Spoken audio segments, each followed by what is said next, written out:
Halo guys, kembali lagi di Track the Record. Di sini kita bakalan ngulik beberapa kasus maupun fenomena-fenomena besar yang udah terjadi oleh brand-brand di sebelumnya. Kita juga bakalan ngambil pelajaran di akhir nanti. Dan untuk judul kali ini, kita bakalan berbicara tentang Go Big or Go Home. Pernah nggak sih kalian tuh kepikiran kalau AI ini di tahun sekarang itu udah canggih banget, udah ada di mana-mana. Dulu mungkin sekitar 10 tahun yang lalu gitu, kita cuman bisa ngebayangin AI ini atau robot-robotan gitu, cuman ada di film-film sci-fi. Tapi sekarang AI ada di mana-mana, bahkan di kehidupan kita sehari-hari. Mulai dari smartphone yang bisa ngejawab pertanyaan-pertanyaan kita, navigasi mobil, nyetel musik otomatis, itu banyak banget sih. Bahkan ya kita juga tahu lah ya, ChatGPT, Gemini, dan lain sebagainya. Itu kita nggak bakalan kepikiran tuh bakalan ada di zaman yang sekarang ini, secanggih ini dan secepat ini ternyata perkembangan teknologi. Nah, inovasi kayak AI ini membuat sebuah hal yang sebelumnya itu dianggap mustahil, itu jadi sebuah kenyataan dan memiliki dampak besar dalam kehidupan kita. Inovasi-inovasi ini nggak cuma ngebuat hal-hal yang nggak terkenal jadi terkenal, tapi juga ngebuat hal-hal yang udah terkenal, yang udah besar, itu makin dominan di masyarakat kita. Oke, bingung nggak nih kira-kira? Nah, kalau misalkan sedikit bingung, kita coba analogiin dengan brand. Kita ambil kasusnya dari brand-brand. Contohnya nih ya, banyak banget brand-brand yang sebelumnya tuh biasa aja atau nggak terkenal, tapi karena dia ngeluncurin produk baru maupun teknologi baru, itu bisa terkenal banget di masyarakat. Bahkan bisa jadi mungkin top of mind di masyarakat sekarang ini. Terus ada juga brand-brand besar yang nggak berhenti gitu ngeluarin produk baru, inovasi baru. Itu tujuannya biar mereka itu nge-maintain agar brand mereka itu selalu ada di tatanan tertinggi masyarakat. Sehingga brand mereka itu nggak terlupakan. Dan akhirnya terus jalan dan juga survive sampai saat ini.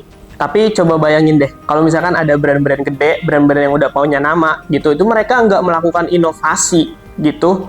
Dan mereka terkenalnya mungkin stagnan di zaman sekarang ini, apa mereka nggak bakalan kalah dengan kompetitor-kompetitor mereka? Karena sekarang ini banyak banget kompetitor-kompetitor, mulai dari yang kecil maupun yang langsung gede, itu mereka tuh sangat kompetitif, kompetisinya tinggi banget di bidang inovasi, produk, dan juga layanan. Market sekarang itu cepet banget, konsumen-konsumen, masyarakat-masyarakat, itu udah makin selektif dalam memilih brand-brand yang mau mereka beli, yang mau mereka gunakan. Sehingga ya di sini pentingnya inovasi sebuah brand. Nah, dari sini kita juga bisa ngelihat bahwa inovasi jadi salah satu kunci sebuah brand itu bisa memiliki umur yang panjang sampai saat ini.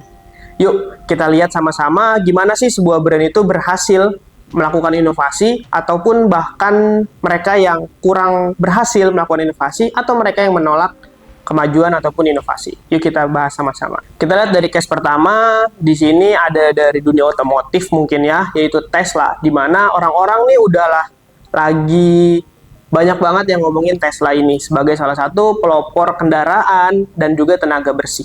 Ada beberapa alasan, tapi mungkin yang ke-highlight itu salah satunya adalah beberapa teknologi, mulai dari mobil listrik, lalu juga supercharger pada mobil listrik, dan juga itu ada pada sosok dari Elon Musk, yaitu CEO dan juga pendiri Tesla yang karismatik banget sekarang ini. Elon Musk dan Tesla ini berhasil menciptakan merek-merek super yang tentunya di bidang teknologi sentris gitu, yang menarik perhatian dunia.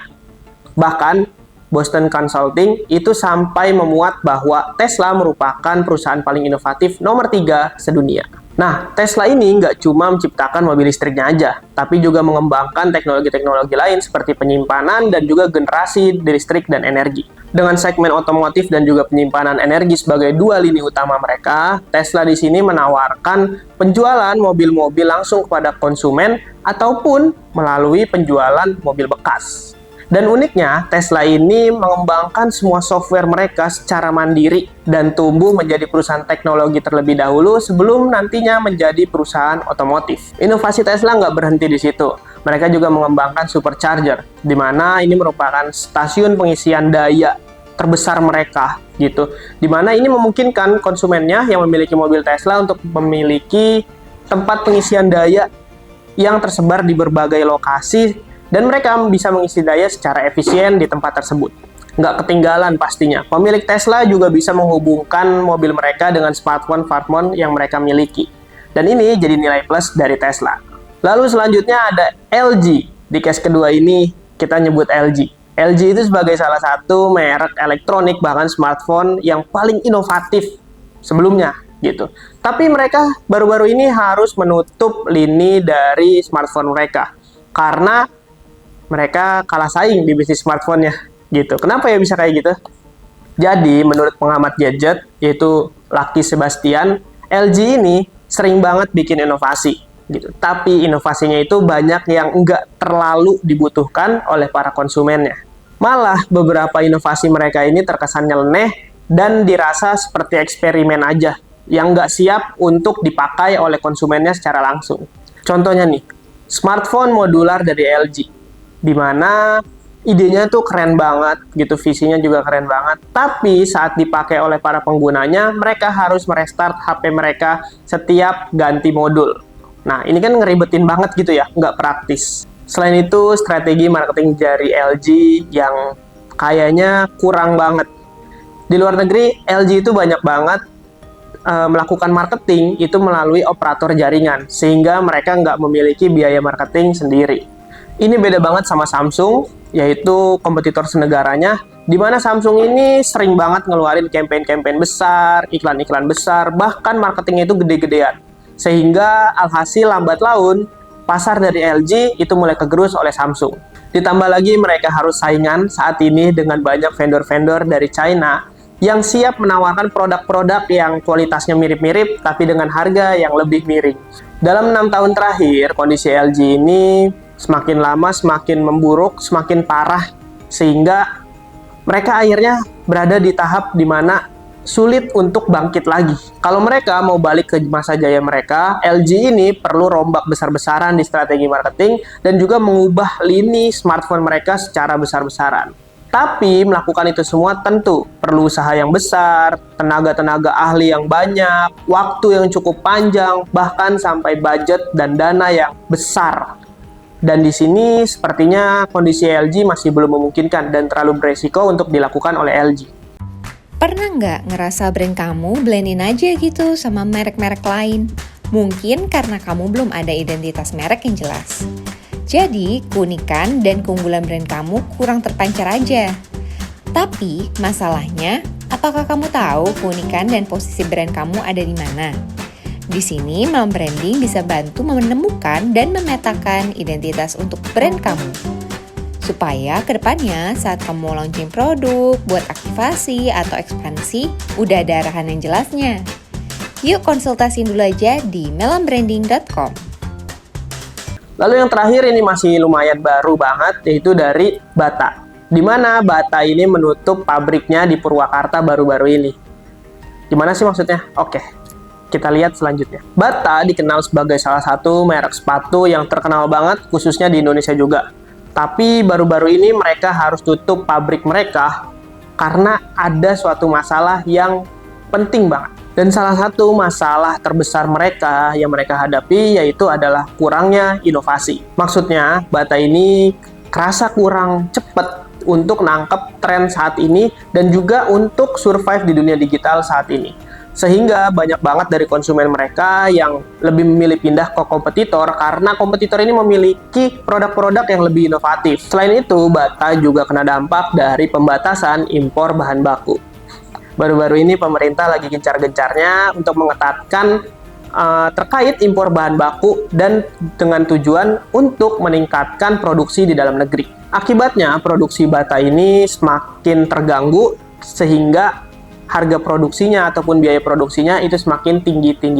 Ketika biaya produksi semakin tinggi tapi inovasinya kurang, tentu ini menyulitkan langkah Bata untuk survive di dunia digital yang dalam jangka waktu dekat mungkin bisa keluar inovasi baru lainnya. Jadi kalau Bata ini pengen tetap bertahan, tentu mereka perlu strategi pemasaran baru, perlu strategi dalam mengambil hati-hati konsumen ini dengan cara yang baru. Khususnya konsumen-konsumen muda, di mana konsumen-konsumen muda ini lebih selektif dalam memilih produk yang mau mereka gunakan, khususnya adalah sepatu. Dan tentu ini menyulitkan langkah dari Bata dengan faktor-faktor yang udah kita sebutkan sebelumnya. Soal penutupan pabrik ini tentu kita juga merasa sedih karena kita juga memikirkan bagaimana dengan para pekerja-pekerjanya yang berada di pabrik tersebut. Tapi untuk brand sekelas Bata memang sangat diperlukan inovasi-inovasi yang sesuai dengan zamannya. sehingga mereka bisa survive di zaman sekarang ini. So, mari kita nantikan apa yang bakalan dilakuin Bata ke depannya.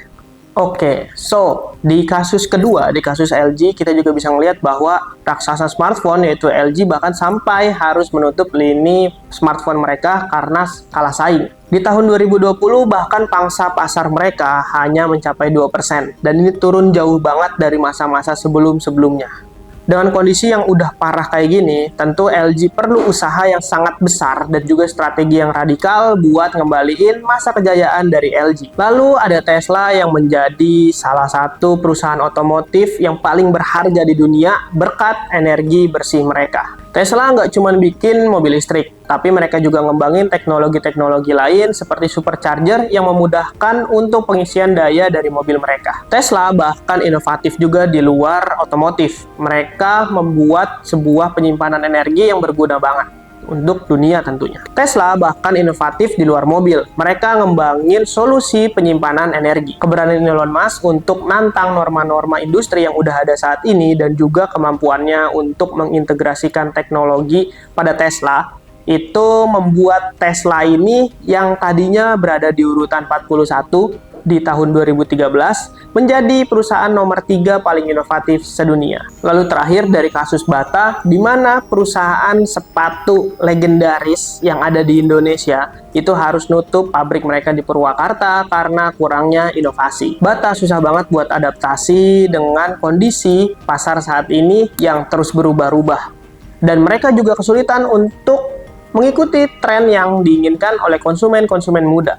Penutupan pabrik ini jadi simbol dari tantangan yang harus dihadapi Bata di dunia digital saat ini kalau mereka mau survive ke masa yang akan datang. Oke, dalam menghadapi market yang selalu berubah saat ini, perusahaan ataupun brand dituntut untuk selalu adaptif dengan tren ataupun keinginan-keinginan yang dicari oleh masyarakat saat ini.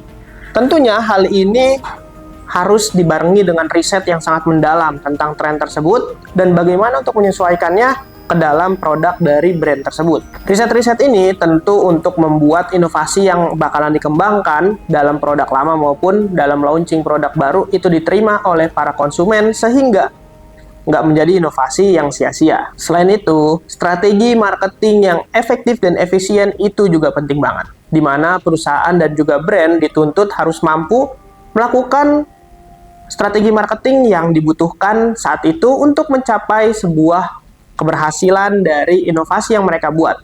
Perusahaan juga harus proaktif dalam menyesuaikan dan juga mengantisipasi kebijakan-kebijakan baru yang mungkin akan muncul dan ditetapkan oleh pemerintah setempat yang berpengaruh atau berdampak langsung terhadap jalannya bisnis perusahaan. Misalnya dengan kasus yang tadi kita bahas, kita juga bisa mencari sumber alternatif bahan baku lainnya setempat atau lokal sehingga tidak terpengaruh oleh kebijakan dari pemerintah. Terakhir, perusahaan juga harus berfokus pada keinginan pasar yang terus berubah-ubah. Tentunya para brand dan juga perusahaan-perusahaan ini harus mengedepankan riset-riset juga terhadap tren-tren saat ini sehingga bisa menggait konsumen-konsumen muda di mana mereka ini lebih dinamis dan juga lebih selektif terhadap produk yang ingin mereka beli dan mereka gunakan. So, dari kasus-kasus yang udah kita bahas di atas, kita juga bisa melihat bahwa inovasi dan juga kemampuan adaptasi itu jadi kunci utama perusahaan dan juga brand itu mampu survive di zaman yang sangat berubah-ubah saat ini. Suksesnya salah satu perusahaan otomotif dalam melakukan inovasi, baik itu produk maupun strategi pemasaran mereka, itu jadi salah satu tanda kunci bahwa inovasi itu sangat penting untuk dilakukan saat ini. Sementara itu, kesulitan yang dihadapi oleh perusahaan lainnya tentu ngingetin kita bahwa kurangnya inovasi yang tepat sasaran dan juga kemampuan adaptasi terhadap regulasi setempat maupun keinginan konsumen itu bisa ngebuat perusahaan ataupun brand yang gede sekalipun langsung turun atau terjun payung ke bawah. Di era globalisasi dan juga digitalisasi saat ini, tentunya kecepatan dan ketepatan inovasi maupun adaptasi yang dimiliki oleh sebuah perusahaan atau brand itu jadi kemampuan yang vital banget. Sehingga mereka bisa mengarungi market yang sering berubah-ubah ini dan survive ke depannya untuk menjalankan perusahaan dan juga brand. So, semoga kasus-kasus di atas tadi memberikan perspektif-perspektif baru, insight-insight baru kepada kalian dalam kalian ini membuat sebuah brand, sebuah perusahaan, produk launching yang baru, maupun campaign-campaign marketing dan juga inovasi yang sesuai untuk bisnis dan juga keadaan tren saat ini. Jangan lupa untuk like, share, dan subscribe video ini, dan see you in the next video. Thank you.